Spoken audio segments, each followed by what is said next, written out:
स्वागत है आपका आपके अपने YouTube channel Arihant Hindi education में।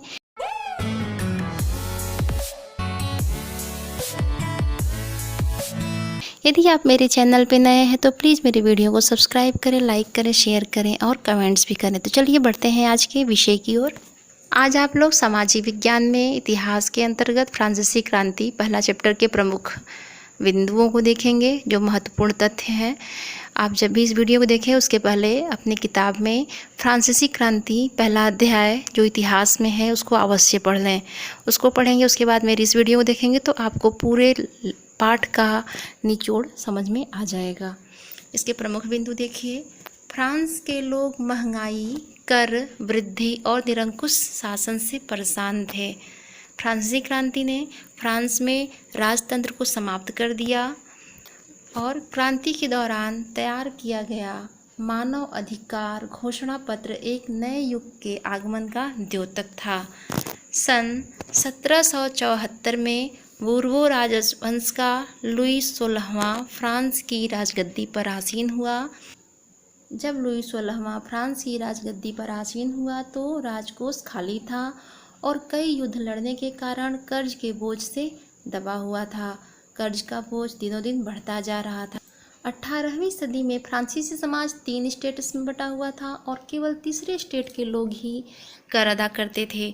3 स्टेट मतलब पहला वर्ग पादरी का था, दूसरा कुलीन वर्ग था और एक जो थे सामान्य वर्ग के लोग थे जिन्हें कि सभी कर देने पड़ते थे। पूरी आबादी में लगभग 90% किसान थे, जो लगभग 60% ज़मीन पर कुलीनों, चर्च और तीसरे स्टेट के अमीरों का अधिकार था। प्रथम 2 स्टेट्स कुलीन वर्ग एवं पादरी वर्ग के लोगों को कुछ विशेषाधिकार प्राप्त था, जिसमें विशेषाधिकार यह था कि राज्य को दिए जाने कर से उन्हें छूट प्राप्त थी। यानी जो 2 वर्ग थे, कुलीन वर्ग और पादरी वर्ग, इन्हें राज्य को दिए जाने वाले जो कर देने होते थे वो नहीं देना पड़ता था। कुलीन वर्ग किसानों से सामंती कर वसूला करता था। वहाँ के किसान अपने स्वामी के घर एवं खेतों में काम करते थे, सैन्य में सेवाएं देते थे, सड़क के निर्माण में सहयोग देते थे। चर्च भी किसानों से करों का एक हिस्सा टाइद और टाइल के रूप में भी लेता था। टाइद एक प्रकार का धार्मिक कर है जिसे चर्च लेता था और उन्हें प्रत्यक्ष कर के रूप में टाइल भी देना होता था। तो ध्यान दीजिए, टाइद और टाइल एक प्रकार का कर है जिसे कि उस समय चर्च ने लगाया था। विश्व के सामाजिक संरचना के क्षेत्र में आमूल परिवर्तन का सूत्रपात फ्रांस की क्रांति को जाता है। फ्रांस के राष्ट्रगान को मार्सिले के नाम से जाना जाता है। लुई 16वें को न्यायालय द्वारा देशद्रोह के आरोप में मौत की सज़ा सुनाई गई और 21 जनवरी सन 1793 ईस्वी में उसे सार्वजनिक रूप से फांसी दे दी गई। सन 1793 से 1794 ईस्वी तक के काल को फ्रांस के इतिहास में आतंक का युग कहा जाता है।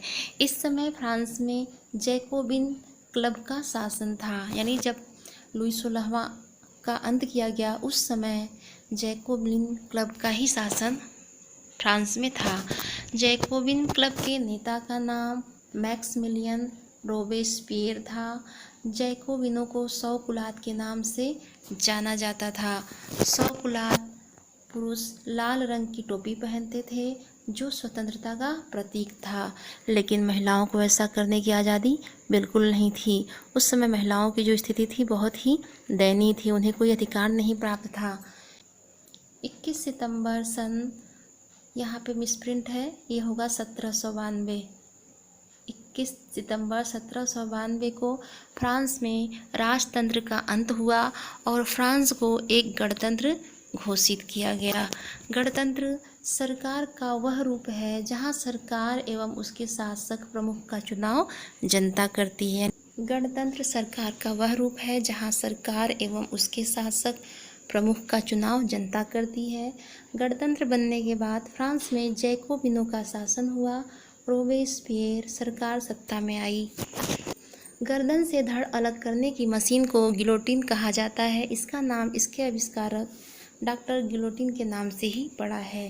रोबेस्पियर सरकार ने चर्चों को बंद कर दिया और उसके भवनों को बैरक या दफ्तर बना दिया।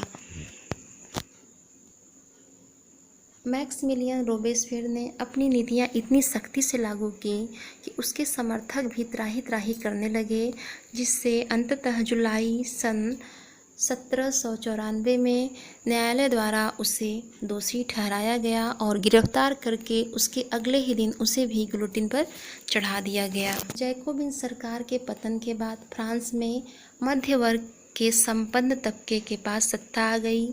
नया संविधान बना जिसमें 2 चुनी हुई परिषदों का प्रावधान रखा गया और इन परिषदों ने 5 सदस्यों वाली एक कार्यपालिका यानी डायरेक्टरी को नियुक्त किया।